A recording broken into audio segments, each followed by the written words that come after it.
Hello guys. कैसे हैं आप लोग? आशा करता हूँ आप लोग सभी अच्छे होंगे और अपने एग्ज़ाम की तैयारी बढ़िया कर रहे होंगे। तो गाइस, आज है 17 सितंबर। तो आज हम लोग करंट अफेयर्स के नए सेशन की शुरुआत करते हैं। तो अभी तक जिन्होंने हमारे चैनल को सब्सक्राइब नहीं किया, प्लीज़ सब्सक्राइब कर दीजिए और उसे उसके बगल में एक बेल आइकन होगा, उसे प्रेस कर दीजिए, जिससे आप लोग तक ये वीडियो जो भी अपलोड हो उसका नोटिफिकेशन आप लोग तक पहुंच सके।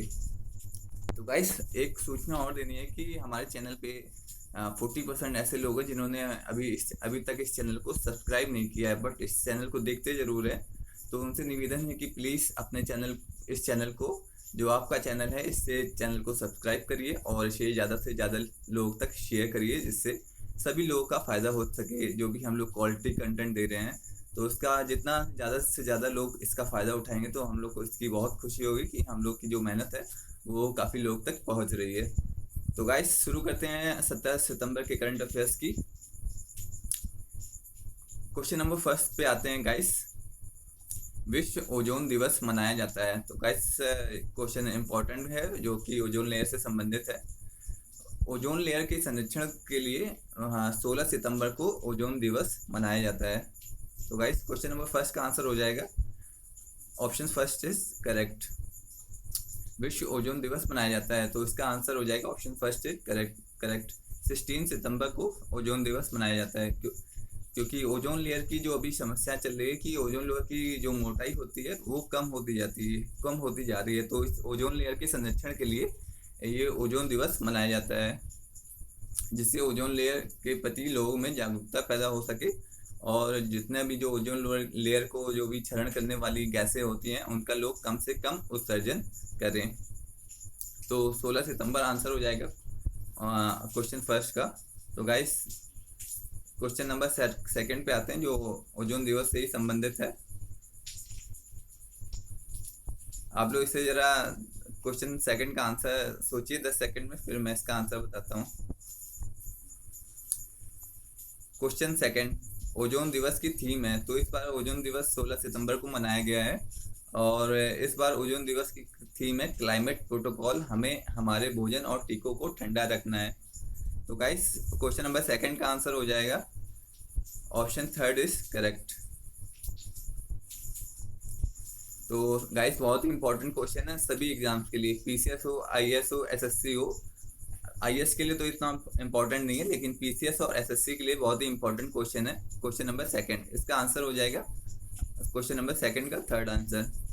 तो फैक्चुअल क्वेश्चन है, इसमें ज़्यादा एक्सप्लेनेशन की जरूरत है नहीं। तो 16 सितंबर, आपको दो फैक्ट याद रखने हैं। 16 सितंबर को विश्व ओजोन दिवस मनाया जाता है और इस वर्ष ओजोन दिवस की थीम है क्लाइमेट प्रोटोकॉल, हमें हमारे भोजन और टीकों को ठंडा रखना है। तो सेकंड का आंसर हो जाएगा option third is correct guys. Question number third पे आते हैं guys. Montreal protocol ozone layer के संरक्षण से संबंधित है, पहला स्टेटमेंट। दूसरा पढ़ते हैं। पहली बार ओजोन दिवस 1955 में मनाया गया था। तो guys, Montreal protocol ozone layer के संरक्षण से संबंधित है, बिल्कुल सही है। और पहली बार ओजोन दिवस 1955 में मनाया गया था, ये भी सही है। तो इसका आंसर हो जाएगा ऑप्शन थर्ड इज करेक्ट। तो गाइस, मॉन्ट्रियल प्रोटोकॉल कनाडा के एक शहर में कनाडा के जो एक शहर है, मॉन्ट्रियल शहर है, वहाँ पे ओजोन लेयर के संरक्षण के लिए एक बार सम्मेलन बुलाया गया था और वहीं पे प्रोटोकॉल पे हस्ताक्षर किए गए थे, तो जिसे मॉन्ट्रियल प्रोटोकॉल कहा जाता है। तो आपसे कभी भी पूछा जाए कि मॉन्ट्रियल प्रोटोकॉल क्या है, तो मॉन्ट्रियल प्रोटोकॉल ओजोन लेयर के संरक्षण से संबंधित है, क्योंकि जब ये सम्मेलन हुआ था तो वहाँ पे ओजोन लेयर के संरक्षण के संबंध में बहस चल रही थी। तो वहीं पे ये प्रोटोकॉल इस प्रोटोकॉल पे हस्ताक्षर किए गए थे। काफ़ी देशों के द्वारा 192 या 197 देशों के द्वारा उस प्रोटोकॉल पे हस्ताक्षर किए गए थे। तो इसे ही मॉन्ट्रियल प्रोटोकॉल कहते हैं। तो इस प्रकार से इसका आंसर हो जाएगा मॉन्ट्रियल प्रोटोकॉल ओजोन लेयर के संरक्षण से संबंधित है। और पहली बार ओजोन दिवस कब मनाया गया था? तो पहली बार ओजोन दिवस 1955 में मनाया गया था। तो गाइस, पहला भी सही हो जाएगा, सेकंड भी सही हो जाएगा। तो क्वेश्चन नंबर थर्ड का आंसर हो जाएगा both statements are correct. Guys, एक बार ये एक तथ्य और भी याद रखना है कि मॉन्ट्रियल प्रोटोकॉल 1987 में इस पे सभी देशों ने हस्ताक्षर किए थे। तो जो मॉन्ट्रियल प्रोटोकॉल है वो 1987 में आया था। तो गाइस इस क्वेश्चन नंबर थर्ड का आंसर हो जाएगा option third is correct, all both the statements are correct. Montreal Canada का एक शहर है, तो आप लोग इसे ऐसे याद रखिएगा कि कनाडा का एक शहर है और वहाँ पे जो मॉन्ट्रियल प्रोटोकॉल पे हस्ताक्षर हुए थे, जो कि ओजोन लेयर के संरक्षण से संबंधित है। और कब पहली बार ओजोन दिवस कब मनाया गया था? 1955 में पहली बार ओजोन दिवस मनाया गया था। गाइस वो question number third PCS SSC सभी के लिए इम्पोर्टेंट है, क्योंकि वर्तमान में जो पर्यावरण के क्वेश्चन आ रहे हैं बहुत ही अच्छे क्वेश्चन आ रहे हैं, और ओजोन लेयर से तो हमेशा ही क्वेश्चन पूछे जाते रहे हैं। तो guys question number third is important for all the exams. Question number third का आंसर हो जाएगा ऑप्शन थर्ड इज करेक्ट।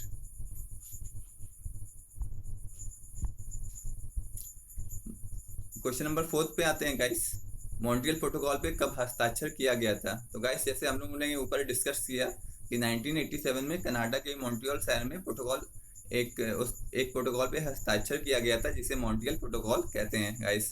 तो क्वेश्चन नंबर फोर्थ का आंसर हो जाएगा option first is correct guys. Fourth का option first is correct. Guys बहुत ही इंपॉर्टेंट क्वेश्चन है, जितने भी जो मॉन्ट्रियल प्रोटोकॉल से रिलेटेड क्वेश्चन मैं लाया हूँ बहुत ही अच्छी तरह से बनाया है हम लोग ने।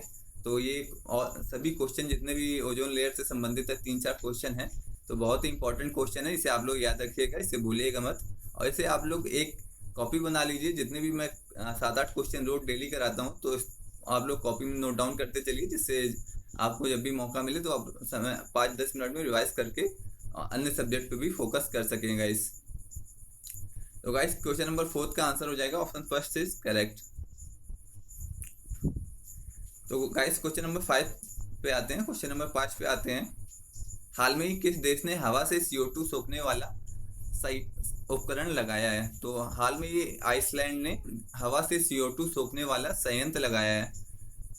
तो गाइस बहुत ही फैक्चुअल क्वेश्चन है कि एक हवा में संयंत्र लगा दिया है, जो एक संयंत्र लगाया गया है आइसलैंड में जो हवा से ही CO2 सोख लेगा। तो ये एक बहुत ही अच्छा प्रयास है आइसलैंड का। तो क्वेश्चन नंबर 5 का आंसर हो जाएगा ऑप्शन फर्स्ट इज करेक्ट। तो गाइस ये भी अच्छा क्वेश्चन है कि बहुत ही फैक्चुअल क्वेश्चन है कि हवा से CO2 सोखने वाला संयंत्र किस देश में लगाया गया है, ऐसा क्वेश्चन पूछ सकते हैं। आइसलैंड उसका आंसर हो जाएगा। क्वेश्चन नंबर 5 का आंसर हो जाएगा option first is correct. Guys question number 5 भी इम्पॉर्टेंट है, फैक्चुअल क्वेश्चन है, तो इसमें ज़्यादा एक्सप्लेनेशन की आवश्यकता है नहीं, और इसे आप लोग प्लीज़ एक जगह नोट डाउन करते चलिए, जिससे आपको जितना भी बाद में जैसे रिवीजन करना हो तो आपका 5-10 मिनट में रिवीजन हो जाए और आप लोग अन्य सब्जेक्ट पे भी फोकस करते रहें।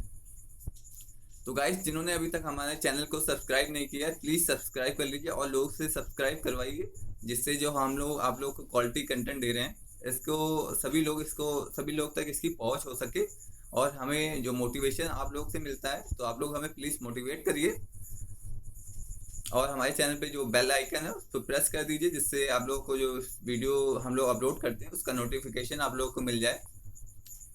तो गाइस क्वेश्चन नंबर 6 पे आते हैं। इसका आंसर आप लोग जरा सोचिए और 10 सेकंड में जरा बताइए जरा क्या आंसर होगा इसका।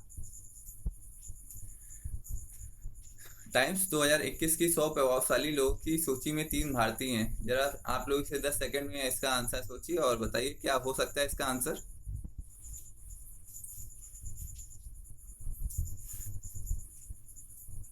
तो गाइस क्वेश्चन नंबर 6 का आंसर होगा पहला सही है, सेकंड भी सही है, थर्ड भी सही है, तो all the statements are correct. तो क्वेश्चन नंबर 6 के सभी ऑप्शंस करेक्ट होंगे। नरेंद्र मोदी जी भी शामिल किए गए हैं 100 प्रभावशाली लोगों की सूची में, और ममता बनर्जी भी हैं, आधार पूनावाला भी हैं। तो ये तीनों लोग 100 प्रभावशाली लोगों की सूची में शामिल किए गए हैं, 3 भारतीय हैं। तो बहुत ही हमारे देश के लिए गर्व की बात है कि हमारे देश के तीन लोगों को 100 प्रभावशाली लोगों की सूची में शामिल किया गया है। नरेंद्र मोदी हो गए जो कि इस समय वर्तमान में प्रधानमंत्री हैं, और ममता बनर्जी हो गई जो कि आयरन लेडी के नाम से जानी जाती हैं, इनका नाम ये है पश्चिम बंगाल की CM हो गई, और आधार पूनावाला हो गए जो सीरम इंस्टीट्यूट के सीईओ हैं। सीरम इंस्टीट्यूट के जो चेयरमैन है उनका नाम आदार पूनावाला है, और ये 3 लोग हैं जिन्हें 2021 की 100 प्रभावशाली लोगों की सूची में शामिल किया गया है गाइस। तो ये हमारे देश के लिए गर्व की बात है कि हम नरेंद्र मोदी जी को हमेशा कई कई सालों से इस सूची में शामिल किया जा रहा है। तो इस बार ममता बनर्जी और आधार पूनावाला भी शामिल हो गए हैं 100 प्रभावशाली लोगों की सूची में। तो गाइस क्वेश्चन नंबर 6 का आंसर हो जाएगा ऑल स्टेटमेंट्स आर करेक्ट। बहुत ही इंपॉर्टेंट क्वेश्चन है गाइस एसएससी वालों के लिए, तो प्लीज आप लोग इसे नोट डाउन कर लीजिएगा। तो गाइस क्वेश्चन नंबर 7 पे आते हैं। हाल में ही होने वाला बौद्ध सम्मेलन कहाँ पे आयोजित किया जाएगा? हाल में ही पहला बौद्ध सम्मेलन होने जा रहा है, तो इसका आयोजन कहाँ पे किया जाएगा? तो गाइस इसलिए 10 सेकंड लीजिए और इसका आंसर आप लोग बताइए जरा, इसका आंसर क्या होगा क्वेश्चन नंबर 7 का। तो क्वेश्चन नंबर 7 का आंसर हो जाएगा option first is correct, Bharat. Bharat में इसका पहला बौद्ध सम्मेलन होने वाला है, तो क्वेश्चन नंबर 7 का आंसर हो जाएगा option first is correct. Factual, this is very factual question. So guys इस पे एक्सप्लेनेशन की ज़्यादा जरूरत है नहीं, बस आप लोग इसे ऐसे याद रखिएगा, बौद्ध जो धर्म का होता है भारत में हुआ था, तो जो पहला बौद्ध सम्मेलन होने जा रहा है वो भी भारत में होगा। ऐसे आप लोग याद रखिएगा कि महात्मा बुद्ध भारत से थे, तो बौद्ध सम्मेलन भी भारत में होगा। तो गाइस क्वेश्चन नंबर 7 का आंसर हो जाएगा ऑप्शन फर्स्ट इज करेक्ट।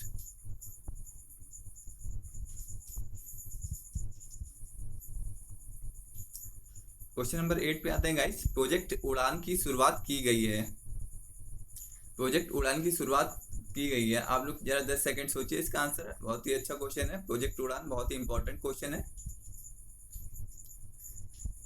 तो गाइस 10 सेकंड लीजिए और इसका आंसर आप लोग जरा सोच लीजिए क्या होगा। अच्छा क्वेश्चन बनाया गया है हमारी टीम द्वारा।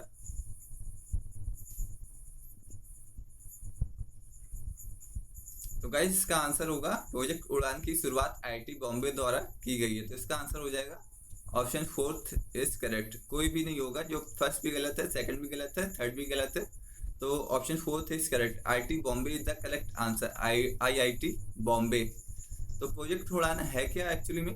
प्रोजेक्ट उड़ान के तहत जो भी जितने भी हमारे विश्वविद्यालय होते हैं, उच्च विश्वविद्यालय, तो वहाँ पे जो भी इंजीनियरिंग की किताबें होती हैं ज़्यादातर इंग्लिश में होती हैं। तो इस प्रोजेक्ट के तहत जो भी इंग्लिश की किताबें हैं उनको हिंदी व अन्य भारतीय भाषाओं में अनुवाद किया जाएगा, जिससे जितने भी गैर अंग्रेजी माध्यम के जो बच्चे हैं उन किताबों को आसानी से पढ़ सके, इंग्लिश में ना पढ़े, अन्य जितने भी भारतीय भाषाएं हैं, हिंदी हो गई, उड़िया हो गई, तमिल हो गई, इन भाषाओं में पढ़ें, जिससे वो भी इंजीनियरिंग की जो किताबें इंग्लिश में होती हैं उसको आसानी से जो भी पढ़ सकें, उनको इंग्लिश में ना पढ़ना पड़े।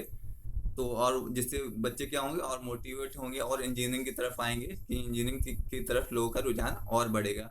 कि उनको ऐसा होता है ना कि जब बच्चे हिंदी मीडियम से सीधे इंग्लिश मीडियम जाते हैं तो उनको दिक्कत होती है, तो लोग इंजीनियरिंग में ज़्यादा जो हिंदी मीडियम के होते हैं वो छोड़ देते हैं कि इंजीनियरिंग हमें नहीं करनी है। तो अब इसका फ़ायदा ये होगा कि अब जो भी इंजीनियरिंग की किताबें होंगी उसको हिंदी में उपलब्ध कराया जाएगा, तो लोग जो हिंदी मीडियम के बच्चे होंगे वो जाएंगे उस फील्ड में और इंजीनियरिंग की तरफ रुझान उनका और बढ़ेगा। तो ज़्यादा से ज़्यादा बच्चे इंजीनियरिंग की तरफ रुझान बढ़ेंगे। जो भी गैर हिंदी वाले विद्यार्थी हैं, गैर हिंदी माध्यम के विद्यार्थी हैं, तो वो भी अब ज़्यादा से ज़्यादा इंजीनियरिंग फील्ड में जाएंगे। तो एक ये फायदा होगा कि जितने भी जैसे उड़िया हो गए, हिंदी मीडियम के विद्यार्थी हो गए, तमिल मीडियम के विद्यार्थी हो गए, तो वो ऐसा होता था कि भाषा एक बैरियर की तरह काम करने लगती थी। भाषा की वजह से लोग इंजीनियरिंग की तरफ रुझान नहीं कर पाते थे, क्योंकि वहाँ पे सारी किताबें इंग्लिश में होती हैं। तो एक ये अच्छी पहल है आईआईटी बॉम्बे की कि वो जो जितनी भी इंजीनियरिंग की किताबें हैं उसका अनुवाद करेंगे, हिंदी में करेंगे वो अन्य भारतीय भाषाओं में करेंगे, जिससे जो भी गैर हिंदी माध्यम के जो विद्यार्थी हैं उनको वो पुस्तकें पढ़ने में आसानी हो सके। तो गाइस क्वेश्चन नंबर 8 का आंसर हो जाएगा ऑप्शन 4 इज करेक्ट। को आईआईटी बॉम्बे है जो कि इसमें नहीं है, ऑप्शंस में नहीं है, तो इसका आंसर हो जाएगा option 4 is correct. IIT Bombay is the correct answer. तो क्वेश्चन नंबर 9 पे आते हैं गाइस। जैसा हम लोग प्रॉमिस करते हैं कि आपके लिए करंट के साथ साथ पॉलिटी के कुछ क्वेश्चन जरूर लाएंगे, जिससे आपका करंट का भी रिवीजन हो सके, पॉलिटी का रिवीजन हो सके, और ऐसा पहला ये चैनल है जहाँ पे करंट के साथ साथ पॉलिटी के क्वेश्चन भी जोड़े जाते हैं, नहीं तो आप हर जगह सिर्फ करंट के ही क्वेश्चन पाएंगे, पॉलिटी के क्वेश्चन में लगे हुए नहीं पाएंगे। तो गाइस हम लोग यूट्यूब पे बहुत ही अच्छे एक मिशन को लेके चले हैं कि आपको क्वालिटी कंटेंट देंगे चाहे जो भी हो जाए। तो आप लोग प्लीज़ हमारे चैनल को सब्सक्राइब करिए, शेयर करिए, लाइक करिए और बेल आइकन को जरूर प्रेस कर दीजिए जो कि सब्सक्राइब बटन में के बगल में है, उसे आप लोग प्रेस कर दीजिए जिससे आप लोग को जो भी हम वीडियो अपलोड करते हैं उसका नोटिफिकेशन मिलता रहे गाइस। तो गाइस यूट्यूब पे ऐसा पहला चैनल है जो करंट भी दे रहा है, पॉलिटी के क्वेश्चन दे रहा है और आने वाले समय में हिस्ट्री के क्वेश्चन भी हम लोग करंट के साथ साथ जोड़ेंगे। तो गाइस प्लीज़ हम लोग को सपोर्ट करिए और मोटिवेट करते रहिए। तो गाइस क्वेश्चन नंबर 9 पे आते हैं गाइस। मूल अधिकारों के संबंध में विधि बनाने का अधिकार किसे है गाइस? 10 सेकंड लीजिए और इसका आंसर सोचिए और बताइए कमेंट बॉक्स में कमेंट करके। प्लीज़ कमेंट जरूर किया करिए जिससे हम लोग को पता चले कि आप लोग कितना अच्छी तरह से तैयारी कर रहे हैं गाइस। तो मूल अधिकारों के संबंध में विधि बनाने का अधिकार है किसे विधि बनाने का अधिकार है मूल अधिकारों के संबंध में। इसे गाइस आप लोग यहाँ पे ये याद रखिएगा, मूल अधिकार के संबंध में पूछा है। तो मूल अधिकारों के संबंध में विधि बनाने का अधिकार किसे है बताइए जल्दी से। तो गाइस 10 सेकंड लीजिए और इसका आंसर मुझे कमेंट बॉक्स में भी बता दीजिएगा। आप लोग कमेंट प्लीज़ ज़रूर किया करिए, जितने ज़्यादा से ज़्यादा कमेंट आएंगे तो उतना मुझे और अच्छा लगेगा, हम लोग की टीम और मोटिवेट होगी। तो मूल अधिकारों के संबंध में विधि बनाने का अधिकार किसे है जल्दी से बताइए। तो इसका आंसर हो जाएगा guys option first is correct, संसद को मूल अधिकारों के संबंध में विधि बनाने का अधिकार है। विधानसभा को मूल अधिकारों के संबंध में विधि बनाने का अधिकार नहीं है। तो प्लीज आप लोग इसे याद रखिएगा, किसी भी राज्य की विधानसभा मूल अधिकारों के संबंध में विधि नहीं बना सकती, केवल संसद को विधि बनाने का अधिकार दिया गया है मूल अधिकारों के संबंध में। जैसे आप लोग को याद होगा, हम लोग ने डिस्कस किया था क्वेश्चन नंबर 17, अस्पृश्यता निवारण अधिनियम 1955 को संसद ने बनाया था। कोई भी राज्य अस्पृश्यता के संबंध में विधि नहीं बना सकती है, केवल संसद को ही विधि बनाने का अधिकार है। अस्पृश्यता निवारण अधिनियम 1955 संसद ने बनाया था। कोई भी मूल अधिकार हो उसके संबंध में विधि बनाने का अधिकार संसद को है, राज्य विधानसभा को नहीं है गाइस। तो प्लीज आप लोग इसे याद रखिएगा, इसका आंसर हो जाएगा ऑप्शन फर्स्ट इज करेक्ट। तो गाइस बढ़ते हैं क्वेश्चन नंबर 10 की ओर। मूल अधिकारों को लागू कराता है। तो गाइस बहुत ही अच्छा प्यारा सा क्वेश्चन हम लोग ने बनाया है आप लोग के लिए। तो मूल अधिकारों को लागू कराता है, सुप्रीम कोर्ट लागू कराता है, हाई कोर्ट भी लागू कराता है। तो हो जाएगा इसका answer option third is correct. मूल अधिकारों को दोनों लागू कराते हैं, सुप्रीम कोर्ट भी, हाई कोर्ट भी, दोनों। यदि जैसे मान लीजिए आप लोग के मूल अधिकारों का कोई उल्लंघन हो रहा है तो आप लोग क्या होता है कि आप लोग सीधे सुप्रीम कोर्ट भी जा सकते हैं, हाई कोर्ट भी जा सकते हैं और दोनों जगह जा सकते हैं। तो ऐसा नहीं है कि जैसे आप लोगों का मूल अधिकारों का उल्लंघन हुआ आप लोग सुप्रीम कोर्ट नहीं जा सकते, हाई कोर्ट नहीं जा सकते, सीधे आप हाई कोर्ट जा सकते हैं, सीधे आप सुप्रीम कोर्ट जा सकते हैं। तो क्वेश्चन नंबर 10 का आंसर होगा option third is correct. Important question है गाइस, पॉलिटी के साथ, पॉलिटी के लिए देखा जाए तो, और आने की संभावना हर एग्जाम से बनी रहेगी, चाहे IAS हो, चाहे PCS हो, चाहे SSC हो, हर एग्जाम्स में ये क्वेश्चन आने की संभावना बनी रहेगी गाइस। क्वेश्चन नंबर 10 का आंसर हो जाएगा ऑप्शन थर्ड इज करेक्ट। अवसर की समानता प्राप्त है। तो अवसर की समानता केवल नागरिकों को प्राप्त है गाइस। तो अवसर की समानता प्राप्त है, नागरिकों को प्राप्त है। आर्टिकल 16 में ये बोला गया है कि जितने भी भारतीय नागरिक हैं उनको सरकारी नौकरियों में समानता दी जाएगी, उनके साथ धर्म, जाति, भाषा, लिंग, उद्भव एवं निवास के आधार पे कोई भेदभाव नहीं किया जाएगा। तो अवसर की समानता किस आर्टिकल में दिया गया है गाइस?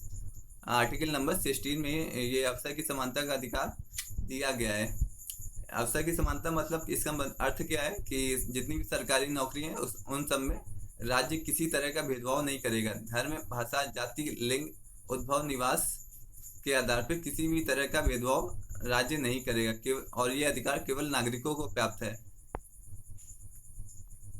किसी विदेशी नागरिक को ये प्रावधान प्राप्त नहीं है। तो ये सेकंड गलत हो जाएगा, option first will be correct. अवसर की समानता को याद रखिएगा, आर्टिकल 16 में इसका प्रावधान किया गया है, अवसर की समानता, आर्टिकल 16 गाइस। तो गाइस ये सरकारी नौकरी में समानता का अधिकार है, अवसर की समानता। इसमें क्या होता है कि सरकारी नौकरी जितनी भी होगी तो राज्य सरकारें या केंद्र सरकारें जो सरकारी नौकरियों में किसी भी प्रकार का भेदभाव नहीं करेंगे, धन के आधार पे, जाति के आधार पे, भाषा के आधार पे, लिंग के आधार पे, उद्भव एवं निवास के आधार पे किसी भी तरह का कोई भेदभाव नहीं होगा सरकारी नौकरियों में। तो गाइस क्वेश्चन नंबर 11 का हो जाएगा answer first is correct.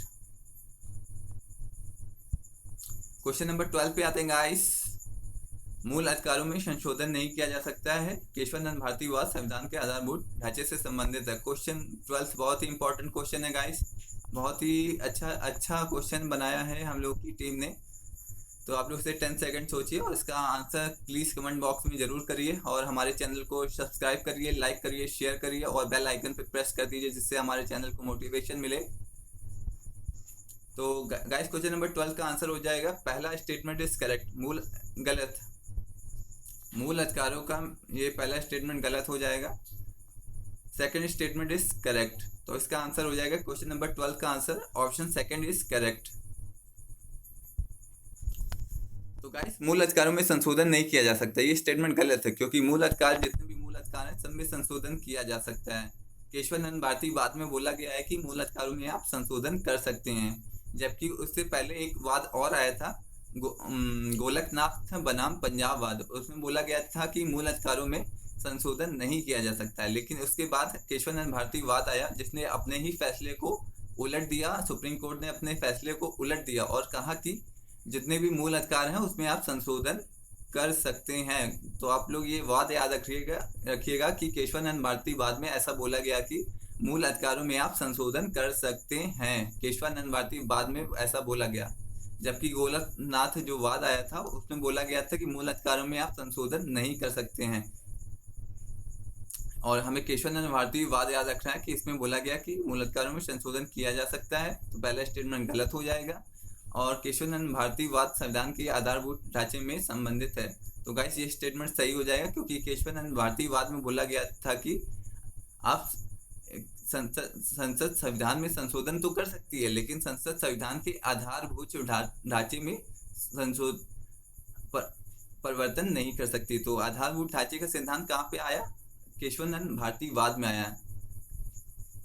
Keshavananda Bharti वाद में एक और चीज बोली गई थी कि संसद संविधान के आधारभूत ढांचे में परिवर्तन नहीं कर सकती। आधारभूत ढांचे का मतलब क्या है गाइस, आधारभूत ढांचे का मतलब ये है कि जो संविधान की मूल आत्मा है उसमें आप संसद संशोधन नहीं कर सकती है, संसद उसमें संशोधन नहीं कर सकती है। संविधान में संशोधन करे जहाँ करना करे, लेकिन जो संविधान की मूल आत्मा है, जो संविधान का मूल उद्देश्य है, समानता, स्वतंत्रता और बंधुता है, इन सब में कोई संशोधन नहीं कर सकती है। तो गाइस पहला स्टेटमेंट गलत हो जाएगा, सेकंड स्टेटमेंट सही हो जाएगा, इसका आंसर हो जाएगा option second is correct. Guys बहुत ही इंपॉर्टेंट क्वेश्चन है, क्वेश्चन नंबर 12 सभी एग्जाम्स के लिए। तो गाइस आज के लिए बस इतने ही क्वेश्चन थे, और प्लीज़ आप लोग इसे सपोर्ट करिए, हमारे चैनल को सपोर्ट करिए, सब्सक्राइब करिए, शेयर करिए, लाइक करिए और बेल आइकन पे प्रेस कर दीजिए, जिससे आप लोग को जो भी वीडियो हम भेज रहे हैं उसका आप लोग को नोटिफिकेशन मिल सके गाइस। तो guys thank you so much guys.